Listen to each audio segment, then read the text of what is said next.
नमस्कार मित्रांनो, लाडकी बहीण योजनेविषयी काही महत्त्वाच्या अपडेट्स मी तुमच्याकरिता घेऊन आलेलो आहे. लाडक्या बहिणींना फेब्रुवारी महिन्याचा हप्ता मिळण्याचा मार्ग अखेर मोकळा झाला आहे आणि आजपासून म्हणजेच दिनांक 16 फेब्रुवारीपासून लाडक्या बहिणींच्या बँक खात्यामध्ये हे पैसे जमा व्हायला सुरुवात होणार आहे. मित्रांनो, फेब्रुवारी महिन्याचा हप्ता हा 2 टप्प्यांमध्ये वितरित केला जाणार आहे. 16, 17 आणि 18 या 3 तारखांमध्ये पहिल्या टप्प्यातील जिल्हे कव्हर करण्यात येणार आहे आणि नंतरच्या उर्वरित 2 दिवसांमध्ये म्हणजेच 19 आणि 20 या 2 दिवसांमध्ये महाराष्ट्रातील उर्वरित जिल्ह्यांमध्ये पैशांचे वाटप केले जाणार आहे. मित्रांनो, पहिल्या टप्प्याकरिता 18 जिल्हे आणि दुसऱ्या टप्प्याकरिता देखील उर्वरित 18 जिल्ह्यांचा समावेश करण्यात आलेला आहे.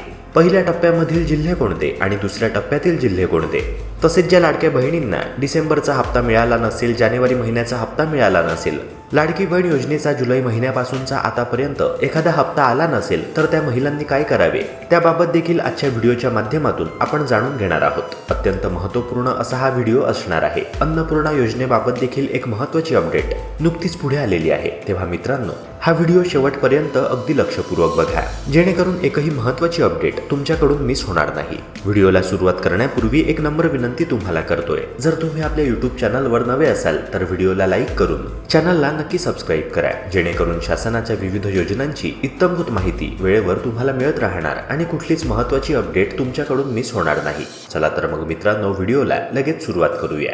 मित्रांनो, मुख्यमंत्री माझी लाडकी बहीण या योजनेमध्ये काही नव्या नियमांचा समावेश करण्यात आला आहे. योजनेतील पात्रता आणि नियम आधीच कठोर होते, मात्र आता नव्या अटींमुळे त्यात आणखी कडकपणा आला आहे. मित्रांनो, ह्या योजनेबद्दल आधी कसं होतं की ज्या कुटुंबाचं वार्षिक उत्पन्न ठराविक मर्यादेपेक्षा जास्त होतं, म्हणजेच 2.5 लाखाची जी मर्यादा ठरवून देण्यात आलेली होती किंवा ज्या घरातील व्यक्ती आयकर भरत होत्या त्यांना या योजनेपासून दूर ठेवण्यात आले होते. पण मित्रांनो, आता 4 चाकी वाहन असलेल्या म्हणजेच 4 व्हीलर असलेल्या कुटुंबातील महिलांना देखील वगळणे सुरू करण्यात आलेले आहे. थेट RTO कडूनच महायुती सरकारने डाटा मागवला आहे आणि अशा महिलांची नावे उघड झाली आहेत ज्यांच्या घरात 4 व्हीलर वाहन आहे. आता मित्रांनो, लक्षात घेण्यासारखी एक महत्त्वाची बाब म्हणजे हे 4 चाकी वाहन कितीही जुने का नसो, मात्र जर महिलेच्या किंवा कुटुंबातील एखाद्या सदस्याच्या नावे हे वाहन रजिस्टर असेल तरी मात्र अशा कुटुंबातील महिलांना आता लाडकी बहीण योजनेचा लाभ घेता येणार नाहीये. मित्रांनो, ह्या नव्या निकषामुळे अनेक गरीब किंवा मध्यमवर्गीय कुटुंबातील महिलांना या योजनेअंतर्गत लाभ मिळवता येणार नाहीये. तेव्हा या नव्या निर्णयावर राजकीय वातावरण चांगलेच तापले आहे आणि विरोधकांनी सरकारवर जोरदार टीका सुरू केली आहे. विरोधकांचे असे म्हणणे आहे की 4 चाकी वाहन असणे, 4 व्हीलर घरात असणे म्हणजेच आर्थिक सुबत्ता आहेच असे नाही. एखाद्या घरामध्ये 4 चाकी वाहन असणे म्हणजे ते घर श्रीमंत आहे असा अर्थ मुळीच निघत नाही. काही महिलांनी किंवा त्यांच्या घरातील सदस्यांनी काही वर्षांपूर्वी जुन्या गाड्या घेतल्या असतील, पण त्यांची आर्थिक परिस्थिती सध्या बदललेली असेल. 4 चाकी वाहन चालवणे किंवा मेंटेन करणे त्यांना शक्य होत नसेल, पण तरीही घरापुढे हे वाहन दिसत असेल. अशा परिस्थितीत त्या महिलांना योजनेतून वगळणे, योजनेच्या लाभापासून अशा महिलांना वंचित ठेवणे अन्यायकारक ठरेल असे विरोधकांचे म्हणणे आहे. जुनी वाहने असणाऱ्या कुटुंबांना नव्या निकषांमुळे मोठ्या अडचणींना सामोरे जावे लागेल असा सवाल देखील उपस्थित केला जात आहे. मित्रांनो, खरं तर शहरी भागापेक्षा ग्रामीण भागामध्ये या निर्णयाविषयी अधिक नाराजी दिसून येत आहे. कारण मित्रांनो, ग्रामीण कुटुंबांमध्ये वाहतुकीसाठी जुन्या पद्धतीची 4 चाकी वाहने असणे सामान्य आहे. विशेषतः शेतीच्या मालाची वाहतूक करण्यासाठी जुन्या पद्धतीची ही वाहने मोठ्या प्रमाणात वापरण्यात येतात. त्यामुळे कुटुंबाच्या नावावर वाहन असल्यामुळे एखादी महिला योजनेसाठी अपात्र ठरल्यास हा निर्णय अन्यायकारक ठरणार आहे.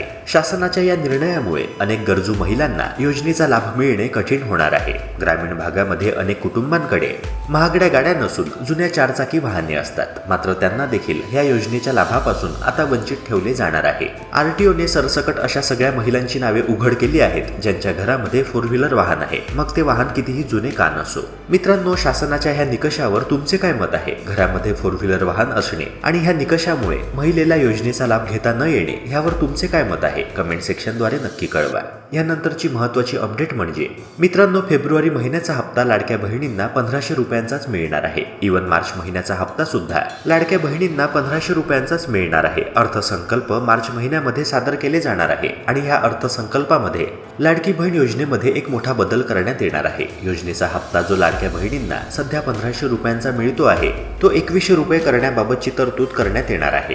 मित्रांनो, साधारणतः मार्च महिन्यामध्येच हा अर्थसंकल्प मंजूर होणार आणि मग एप्रिल महिन्यापासूनच म्हणजेच अर्थसंकल्प मंजूर झाल्याच्या नेक्स्ट महिन्यापासून लाडक्या बहिणींच्या बँक खात्यामध्ये हा वाढीव हप्ता येण्यास सुरुवात होणार आहे। तेव्हा मित्रांनो, लाडक्या बहिणींना जर 2100 रुपयांचा हप्ता लाडकी बहीण योजनेद्वारे हवा असेल तर त्यांना एप्रिल महिन्यापर्यंत प्रतीक्षा करावी लागणार आहे। ही एक महत्त्वाची अपडेट पुढे आलेली आहे। मित्रांनो, सध्या राज्यभरातील महिलांवर ज्या लाडकी बहीण योजनेच्या लाभार्थी यादीत येतात त्यांच्यावर ह्या योजनेचे विविध निकष लावून त्यांना योजनेतून बाहेर काढण्याचा प्रयत्न सरकारद्वारे केला जात आहे, अशा प्रकारचा ठपका ठेवण्यात आलेला आहे। मात्र सरकारच्या वतीने देखील या निर्णयाचे स्पष्टीकरण देताना अधिकाऱ्यांनी असे सांगितले की मुख्यमंत्री लाडकी बहीण योजना ही गरजू महिलांपर्यंत पोहोचावी यासाठीच नवीन कठोर निकष लावण्यात आले आहे। अनेकदा आर्थिक सुस्थितीत असलेल्या कुटुंबातील महिला देखील योजनेसाठी अर्ज करतात, ह्या योजनेद्वारे आर्थिक लाभ मिळवतात।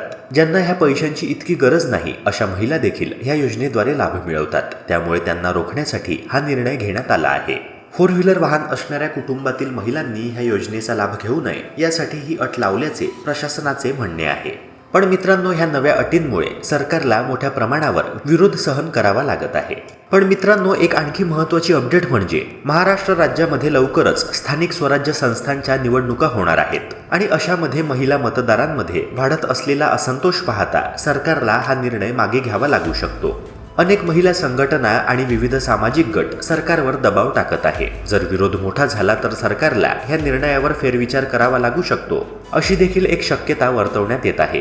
तेव्हा सरकारला 4 चाकी वाहनांचा हा निकष मागे घ्यावा लागू शकतो। मित्रांनो, 4 व्हीलरची ही कंडिशन जरी मागे घेण्यात आली तरी देखील उत्पन्न मर्यादा तितकीच राहणार आहे। शिवाय अशी देखील कंडिशन टाकण्यात येऊ शकते की एका कुटुंबातील केवळ एकाच लाभार्थी महिलेला ह्या योजनेद्वारे लाभ मिळवता येणार। सध्या 2 महिलांना मुख्यमंत्री माझी लाडकी बहीण योजनेद्वारे लाभ मिळवता येत आहे, मात्र लवकरच ही कंडिशन एका महिलेवर येऊ शकते। मित्रांनो, लोकसभा निवडणुकीमध्ये पराभवानंतर महायुती सरकारने विधानसभा निवडणुकीच्या पार्श्वभूमीवर लोकप्रिय घोषणांचा सपाटा लावला होता। लाडकी बहीण योजनेसारख्या ह्या योजनांच्या अंमलबजावणीमुळे राज्याच्या तिजोरीवर मोठा आर्थिक ताण पडत असल्याचे स्पष्ट झाले आहे आणि मित्रांनो, सुप्रीम कोर्टाने देखील अशा प्रकारच्या योजनांवर तीव्र शब्दांमध्ये टीका केली आहे। तेव्हा मित्रांनो, सरकारने कठोर आर्थिक उपाययोजना करण्यास सुरुवात केली आहे। मार्च महिन्याच्या शेवटपर्यंत 30% खर्चात कपात करण्याचे निर्देश सरकारने दिले आहेत। तेव्हा मित्रांनो, आता काही लोकप्रिय योजनांवर गणनंतर येणार हे जवळपास निश्चितच झालं आहे। राज्यातील काही प्रमुख सामाजिक योजनांवर देखील टांगती तलवार आहे, ज्यामध्ये तीर्थदर्शन योजना, शिवभोजन थाळी, आनंदाचा शिधा यांसारख्या योजनांना निधी कमी करण्याच्या किंवा पूर्णतः बंद करण्याच्या हालचाली सुरू असल्याची देखील जोरदार चर्चा केली जात आहे। मित्रांनो, तसं तर मुख्यमंत्री देवेंद्र फडणवीस आणि अर्थमंत्री अजित पवार यांनी पूर्वीच लोकप्रिय योजनांमुळे सरकारच्या तिजोरीवर कोणताही भार पडत नसल्याचे स्पष्ट केले होते। मात्र आता सरकारने भांडवली खर्चामध्ये 30% कपात करण्याचे निर्देश दिले आहे। पण मित्रांनो, लोकप्रिय योजनांमध्ये कपात केल्यामुळे सरकारला जनतेच्या नाराजीला सामोरे जावे लागू शकते। त्याचबरोबर आर्थिक व्यवस्थापन सुधारण्यासाठी कठोर उपाययोजना करणाऱ्या सरकारवर विरोधक टीका करण्याची संधी मिळवू शकतात।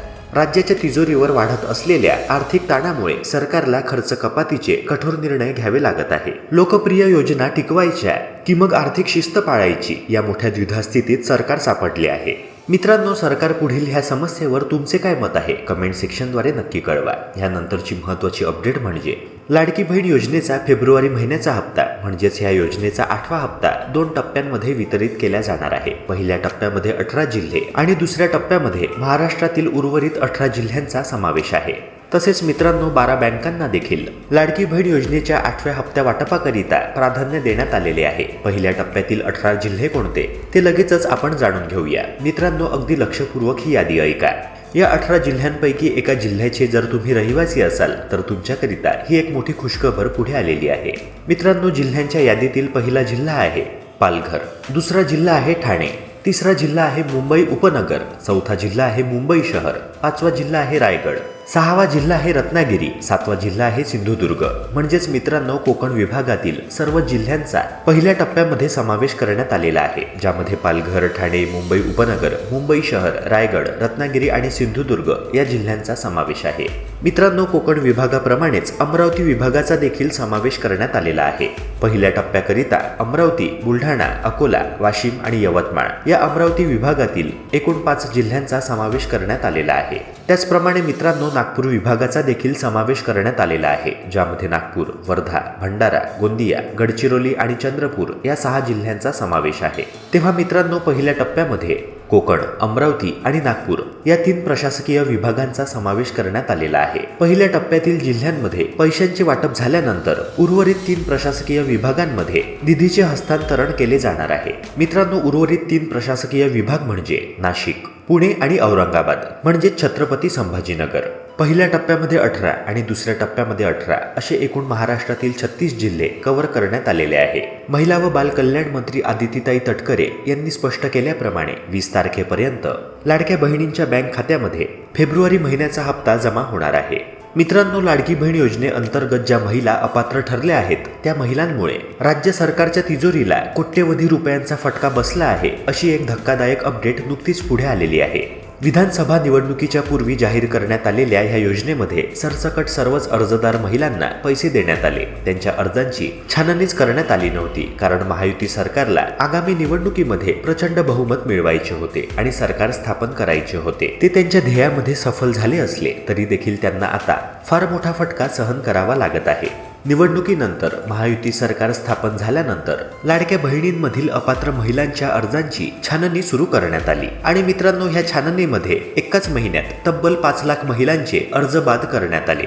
आता ज्या महिला अपात्र ठरल्या त्यांच्याकडून लाडकी बहीण योजनेचे पैसे परत घेतले जाणार असे बोलले जात होते. मात्र राज्यभरातून टीकेची झोड उठवल्यानंतर या महिलांकडून पैसे परत घेतले जाणार नाही अशी माहिती सरकारद्वारे देण्यात आली. पण मित्रांनो, नेमक्या ह्याच गोष्टीमुळे सरकारच्या तिजोरीला कोट्यवधी रुपयांचा फटका बसला आहे. डिसेंबर महिन्यामध्ये लाडकी बहीण योजनेच्या लाभार्थी महिलांची संख्या 2,46,00,000 इतकी होती. मात्र ती जानेवारी महिन्यामध्ये 2,41,00,000 इतकी झाली. त्यामुळे मित्रांनो, अपात्र महिलांमुळे राज्याच्या तिजोरीमधील कोट्यवधी रुपये गेले आहे. अपात्र महिलांनाही योजनेचे 6 महिन्यांचे हप्ते दिल्यामुळे सरकारला 450 कोटी रुपयांचे नुकसान झाले आहे, अशी धक्कादायक बातमी नुकतीच पुढे आली आहे. पुन्हा एकदा महायुतीचं सरकार सत्तेत आल्यानंतर अर्जांची छाननी करण्यात आल्यामुळे सरकारला 450 कोटी रुपयांचा फटका बसला आहे. पहिल्यांदाच ही छाननी करण्यात आली असती तर कितीतरी पैसे वाचले असते, अशी देखील सरकारवर टीका केली जात आहे. मित्रांनो, ह्यानंतरची महत्त्वाची अपडेट म्हणजे महायुती सरकारने बँकांची नवी यादी देखील जाहीर केली आहे, ज्या बँकांना फेब्रुवारी महिन्याच्या हप्त्या वाटपाकरिता प्राधान्य देण्यात येणार आहे. यामधील पहिल्या 2 बँका म्हणजे IPPB, Indian post payments bank म्हणजेच आपली पोस्टाची बँक, आणि दुसरी बँक आहे स्टेट बँक ऑफ इंडिया म्हणजेच SBI. ह्या 2 बँकांखेरीज 10 बँका म्हणजे पहिली बँक आहे ॲक्सिस बँक, दुसरी बँक आहे इंडियन ओव्हरसीज बँक, तिसरी बँक आहे कॅनरा बँक, चौथी बँक आहे IDBI बँक, 5वी बँक आहे कोटक महिंद्रा बँक, 6वी बँक आहे बँक ऑफ महाराष्ट्र, 7वी बँक आहे बँक ऑफ इंडिया, 8वी बँक आहे ICICI बँक, 9वी बँक आहे पंजाब नॅशनल बँक आणि 10वी म्हणजेच यादीतील शेवटची बँक आहे बँक ऑफ बडोदा. तर मित्रांनो, ह्या 12 पैकी एका बँकेमध्ये जर तुमचे बँक अकाउंट असेल तर तुम्हाला देखील काळजी करण्याचं कसलंच कारण नाही. शासनातर्फे निधी जसा ह्या बँकांमध्ये वर्ग केला जाणार तसेच तुमच्या बँक अकाउंटमध्ये तुम्हाला फेब्रुवारी महिन्याचा हप्ता मिळणार आहे. सर्वप्रथम लाडकी बहीण योजनेचा फेब्रुवारी महिन्याचा हप्ता म्हणजेच ह्या योजनेचा 8वा हप्ता तुमच्या बँक खात्यामध्ये जमा केला जाणार आहे. मित्रांनो, काहीच दिवसांपूर्वी सुप्रीम कोर्टाने महायुती सरकारच्या लाडकी बहीण योजना ह्या योजनेवर ताशेरे ओढले होते. या योजनेवर तीव्र शब्दांमध्ये टीका सुप्रीम कोर्टाने केली होती. महाराष्ट्रातील सर्वात गाजलेली लाडकी बहीण योजना आता बंद होणार की काय, अशी चर्चा सर्वत्र केली जात होती. मात्र आता उदय सामंत यांनी याबद्दल माहिती दिली आहे. उदय सामंत स्पष्टपणे म्हणाले की सूर्यचंद्र असेपर्यंत लाडकी बहीण योजना बंद होणार नाही. सुप्रीम कोर्टाने ह्या योजनेवर आपली प्रतिक्रिया नोंदवताना म्हटले होते की लाडकी बहीण योजनेचा आर्थिक भार महाराष्ट्र सरकारला झेपत नाहीये आणि आता तर निवडणुका सुद्धा जिंकून झाल्या आहेत. त्यामुळे लाडक्या बहिणींची गरजच संपली आहे. हे तर कधीतरी होणारच होते, पण असे काही इतक्या लवकर होईल असे देखील वाटले नव्हते. लोक आळशी बनले आहेत, लोक काम करायला तयार नाहीत, त्यांना फुकटचं राशन आणि महिन्याला पैसे मिळू लागले आहेत. त्यामुळे संपूर्ण समाजरचनाच बिघडली आहे. महाराष्ट्रासह संपूर्ण देश कर्जाच्या ओझ्याखाली दडपून गेला आहे. भारताची अर्थव्यवस्था ही 205 लाख कोटी कर्जाच्या ओझ्याखाली गुदमरून तडफडते आहे. भारताचे कर्ज सतत वाढत आहे. महाराष्ट्रासारख्या राज्यावर साधारणतः 6.5 लाख कोटींचे कर्ज आहे, अशी देखील वस्तुस्थिती सुप्रीम कोर्टाने मांडली आहे. मित्रांनो, ह्या प्रकरणावर तुमचे काय मत आहे कमेंट सेक्शनद्वारे नक्की कळवा. तसेच ह्या व्हिडिओला लाईक करून चॅनलला नक्की सबस्क्राईब करा. भेटूया पुन्हा एका नव्या व्हिडिओसह. जय हिंद, जय महाराष्ट्र.